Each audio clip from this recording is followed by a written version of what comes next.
이 새벽에 함께 은혜 받을 하나님의 귀한 말씀 누가복음 5장 1절로 6절 봉독합니다. 무리가 몰려와서 하나님의 말씀을 들을새 예수는 게네사렛 호숫가에 서서 호숫가에 배 두 척이 있는 것을 보시니 어부들은 배에서 나와서 그물을 싣는지라. 예수께서 한 배에 오르시니 그 배는 시몬의 배라.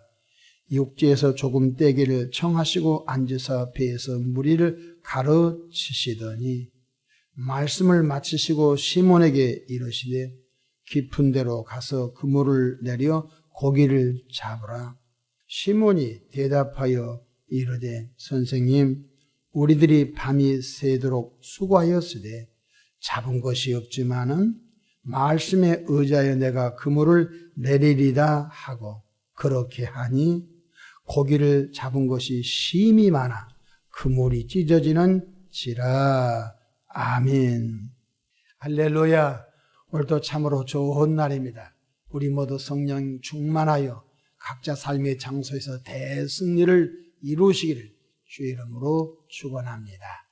저를 따라하겠습니다. 오늘도 나와 우리 가정 우리 교회 기적이 일어납니다. 오늘도 나와 우리 가정 우리 교회 기적이 일어납니다. 아멘. 저는 본문 말씀을 통하여 비행기 조종사가 끝까지 신뢰해야 할 이것이라는 제목으로 함께 은혜를 받고자 합니다.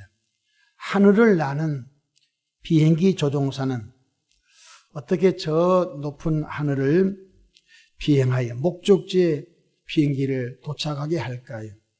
모두가 궁금할 것입니다. 비행기 조종사는 목적지를 입력하면 자동 항법 시스템에 의해서 저 높은 하늘을 날아 인천국제공항에 도착을 한 것을 볼 수 있습니다. 하늘에는 많은 기류의 변화가 있습니다. 그래서 제트 기류를 만날 때 급강하하는 불상사도 없지 않아 있다고 합니다. 비행기가 고도 16,000피트를 비행하다가 느닷없이 1,000피트, 2,000피트 아래로 급강한다고 생각해 보십시오. 간혹 SNS 뉴스를 보게 되다 보면은 안전벨트를 풀고 비행하던 중에 승객들이 천정에 머리가 부딪히는 그런 뉴스를 접할 때가 있습니다. 모두가 제트 기류의 변동으로 일어난 일들인 것을 볼 수 있습니다. 그때마다 조종사는 자신의 비행 경험이나 느낌을 의지하지 않고 끝까지 계기판을 신뢰하며 비행한다고 합니다. 때로는 악천후, 낙뢰, 그리고 태풍의 거대한 소용돌이 속에서도 철저히 비행사는 자신의 경험이나 느낌을 의존하지 않고 앞에 있는 계기판을 응시하며 계기판을 절대 의지하며 비행하면서 위험에서 빠져나오게 된다는 것입니다. 비행기 조종사가 철저히 계기판을 신뢰하고 비행하듯이 우리 그리스도인들은 신앙생활할 때 철저히 자신의 경험, 느낌을 의존해서는 안 된다는 것입니다. 감으로 신앙생활하면 망합니다. 자신의 경험, 느낌 혹은 어떤 감으로 신앙생활하면 안 되는 것입니다. 우리 그리스도인들은 내가 이해가 되든 이해가 되지 않든 영원히 변치 않는 하나님의 말씀을 반드시 신뢰하고 그 말씀을 믿고 신앙생활해야 된다는 것입니다. 오늘 본문 말씀을 보면 하나님의 말씀을 철저히 의지하는 자에게 주시는 위로와 축복이 담겨져 있습니다. 첫 번째, 영적 계기판은 바로 하나님의 말씀이라는 것입니다. 예수님께서 밤새 고기 한 마리를 잡지 못한 베드로에게 깊은 데로 가서 그물을 내려 고기를 잡으라고 하셨습니다. 이때 베드로의 반응을 보십시오. 누가복음 5장 4절 5절 보십시다. 말씀을 마치시고 시몬에게 이르시되 깊은 데로 가서 그물을 내려 고기를 잡으라. 시몬 베드로는 낮에 그물을 내려 고기를 잡은 적이 없습니다. 그런데 예수님께서는 베드로에게 깊은 데로 가서 그물을 내려 고기를 잡으라고 할 때 베드로는 자기 경험과 자기 느낌에 맞지 않았습니다. 그런데 베드로는 어떻게 고백합니까? 5절 보십시오. 시몬이 대답하여 이르되 선생님 우리들이 밤이 새도록 수고하였으되 잡은 것이 없지만은 말씀에 의지하여, 말씀이 영적인 계기판인 것입니다. 비행조종사 앞에는 수많은 계기판이 있습니다. 고도를 나타내는 계기판도 있고 지금 속도를 나타내는 계기판도 있고 또 기압을 나타내는 계기판도 있고 지금 여행객들이 타고 있는 그 공간에 산소가 얼마나 들어온 계기판도 있고 밖의 온도가 지금 영하 몇 도인지 계기판도 있고 수많은 계기판들이 비행조종사 앞에 쫙 있는 것을 볼 수 있습니다. 비행조종사가 자기 느낌과 경험을 의지하지 않고 앞에 있는 계기판을 신뢰하고 그 계기판대로 비행을 한 것을 볼 수 있듯이 오늘 시몬이는 이렇게 말합니다. 내가 밤이 새도록 고기를 잡은 것이 없지만은 말씀에 의지하여 내가 그물을 내리라 하고. 그렇습니다. 우리 그리스도인들이 믿음 안에서 복을 받은 사람들의 수많은 간증을 들어보면 다 말씀을 의지했다는 것입니다. 말씀을 의지했더니 내가 병에서 고침을 받고 말씀을 의지했더니 내 사업에 이런 복을 주셨고 말씀에 의지했더니 우리 가정이 이런 복을 받았다. 다 고백이 뭡니까? 말씀을 의지했다는 것 깨닫기를 바랍니다. 둘째로 영적 계기판인 하나님의 말씀에 순종할 때 기적이 일어났다는 것입니다. 누가복음 5장 6절 함께 보실까요? 그렇게 하니 고기를 잡은 것이 심히 많아 그물이 찢어지는지라. 어떻게 했습니까?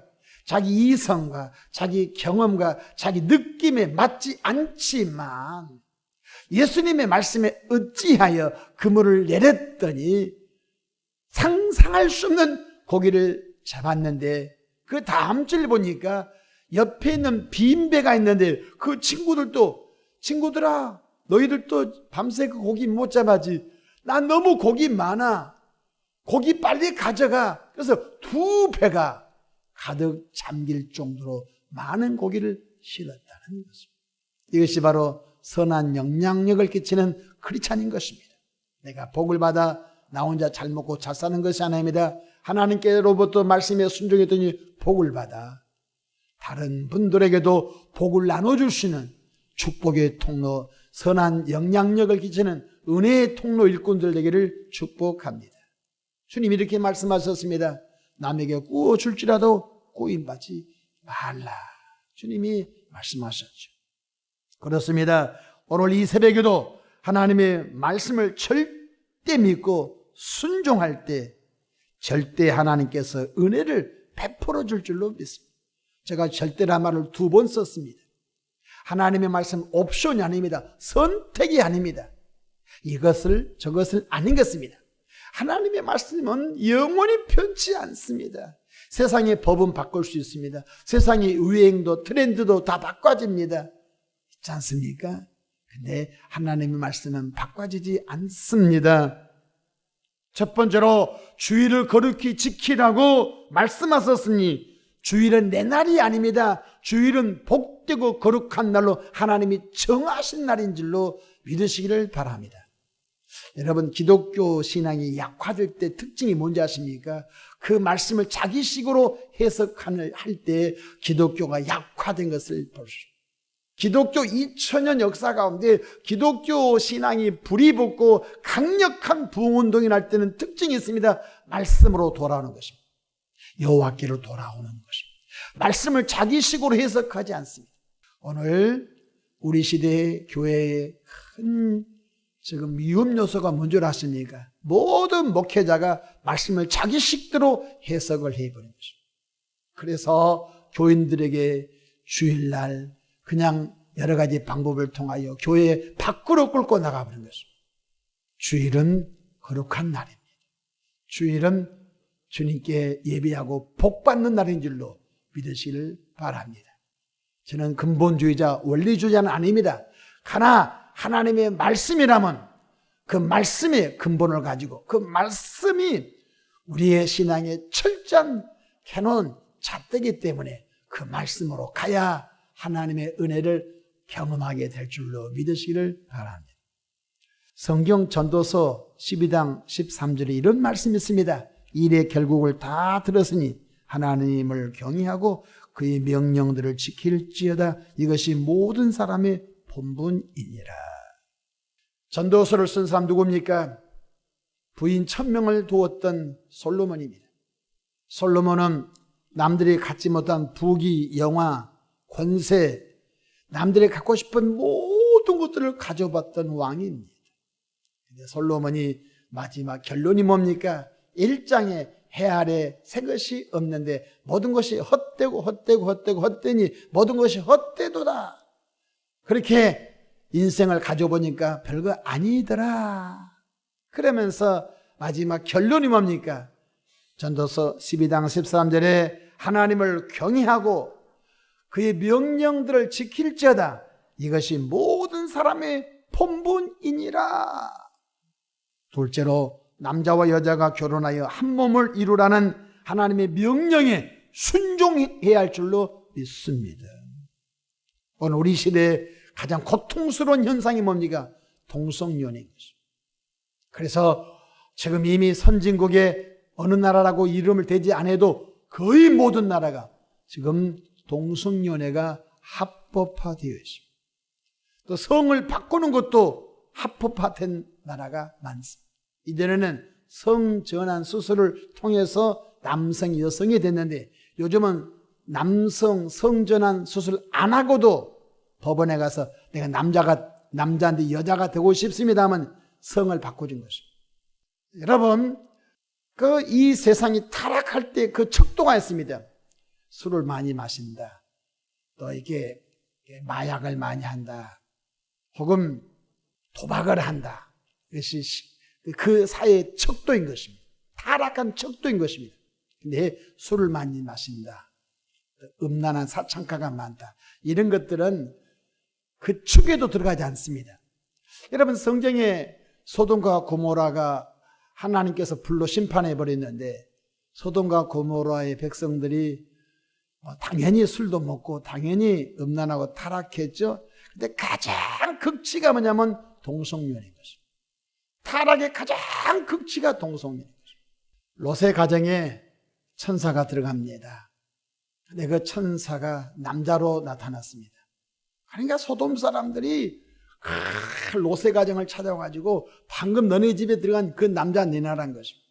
그러니까 롯이 막 여러분 그러면 안 됩니다. 저분들은 하나님의 사자들입니다. 야 이렇게 좋은 남자가 어딨냐? 그 내놔라. 롯이 이렇게 말합니다. 여러분 내게 딸이 둘이 있습니다. 큰딸 작은 딸이 아직 시집까지 하는 수처녀들입니다. 내가 내 딸들을 여러분에게 줄 테니까 여러분 마음대로 하세요. 그러나 이분들은 안 됩니다. 아니 자기 딸을 그 알지 못한 그 소돔 사람들이 내놓을진데 그 집에 찾아온 하나님의 손님만큼은 안 된다고 하는 롯의 심정을 우리가 한번 자기 가정으로 끌고 와 들어보십시오. 아니 시집까지 두 딸을 그런 남성들에게 그냥 집단 성폭행하든 말든 주는 것이 그 애비의 마음입니까? 근데 롯은 그렇게 했어요. 근데 소돔 사람들이 아니야, 딸은 필요 없어. 그 남자 내라는 것입니다. 그 남자 내라는 것입니다. 그래서 안 내놓으니까 소돔 남자들이 롯의 방을 밀고 들어갑니다. 그때 무슨 일이 일어납니까? 그들이 눈이 멀어버리죠. 그리고 하나님의 사자가 그 집을 빠져나가죠. 결국은 소돔이 고모라가 불과 유황으로 이 지구 땅에서 흔적 없이 사라진 것을 보셨습니다. 노아의 홍수 시대도 똑같습니다. 그래서 구약의 레위기서는 아예 하나님이 말씀하셨습니다. 남자와 남자가 여자가 이것은 죽이라고 말씀했습니다. 얼마나 무서운 말씀입니까? 어떤 분이 이렇게 말합니다. 다윗과 요나단이 동성연애했다. 동성연애자들은 이렇게 하면 성경을 이렇게 해석하면 다윗과 요나단이 동성연애했다. 성경을 어떻게 그렇게 해석합니까? 여러분, 하나님은 창조 질서가 있습니다. 남자와 여자가 부부 안에서 사랑을 나누고 또 하나님은 남편과 아내를 통하여 종족 보존의 법칙, 생육하는 법칙입니다. 번성시키는 법칙입니다. 인류 역사 가운데 여러분 호빵처럼 사람을 찍어내지 못합니다. 여러분 인생 사람은 남자와 여자가 사랑을 나누어 정자와 남자가 착상이 되고 여자의 배 자궁에 착상이 돼서 뭐 힘이 들든 힘이 들지 않더라도 개월수가 채워야 뭐 7삭둥이 8삭둥이 있긴 있습니다만은 아무튼 미소가가 됐던 그 속에서 아이가 자라서 나오게 된 것입니다. 더딜지라도 그렇게 해서 오늘까지 인류가 보존된 것입니다. 그 법칙을 어기는 것이 이 시대에 타락한 하나님의 말씀을 대적하는 문화인 것입니다. 창세기 2장 24절 이러므로 남자가 부모를 떠나 그의 아내와 합하여 둘이 한 몸을 이룰지로다. 제가 이렇게 설교하면요 동성연애자들이 나를 고발할지 모르는 것입니다. 여러분 기억하십시오. 하나님의 말씀은 영원히 변치 않는 절대 진리인 줄로 믿으시기를 바랍니다. 우리 한국은 저출산 때문에 심각한 홍역을 치르고 있습니다. 자식은 애물단지가 아닙니다. 자식은 하나님이 그 부부에게 주신 선물인 줄로 기업인 줄로 믿으시기를 바랍니다. 기업을 하는 사람은 M&A를 통하여 기업 합병을 통하여 기업을 더 늙히고 그 다음에 또 기업이 또 다른 기업과 합병하여 거대한 기업을 만드는 것이 기업가의 다 마음의 본심인 것입니다. 여러분 자녀가 하나님께서 그 부부에게 그 가정해 주신 기업이란 것 깨닫기를 바랍니다. 근데 사람들은 안 믿어요. 시편 127편 3절에 보라 자식들은 여호와의 기업이요 태의 열매는 그의 상급이니라. 할렐루야. 저희 두 딸도 출가를 했는데 가끔 내가 그렇습니다. 지금 아이들이 이제 어리지만은 너희들도 둘째 아이를 좀 생각해 봐라. 아이 아빠 너무 힘이 들어요. 감당하기 어려운데 야 아버지는 개척교회 하면서도 4명을 낳아서 너희들 다 키웠다. 걱정하지 말라. 하나님이 다 여러 손길을 통하여 다 키워주신다.